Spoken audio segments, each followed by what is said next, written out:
নমস্কার। আজকে শক্তি চট্টোপাধ্যায়ের বন্ধু কবিতাটি পাঠ করে শোনাই। সম্পর্কের বাজারে পৌঁছে পা দুটি থেমে গেল। সম্পর্ক বিক্রি হচ্ছিল ওখানে খোলা বাজারে। আমি কাঁপতে কাঁপতে জিজ্ঞেস করলাম, কি দামে বেচছো ভাই এই সম্পর্কগুলো?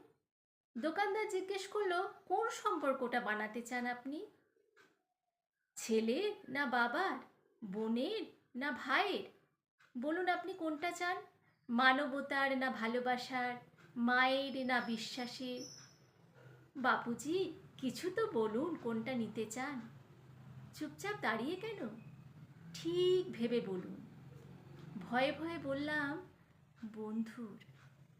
দোকানদার ভিজে চোখে বলল, দুনিয়াটা এই সম্পর্কই তো টিকে আছে। তবে মাপ করবেন বাবুজি, এই সম্পর্কটা বিক্রির জন্য নয়।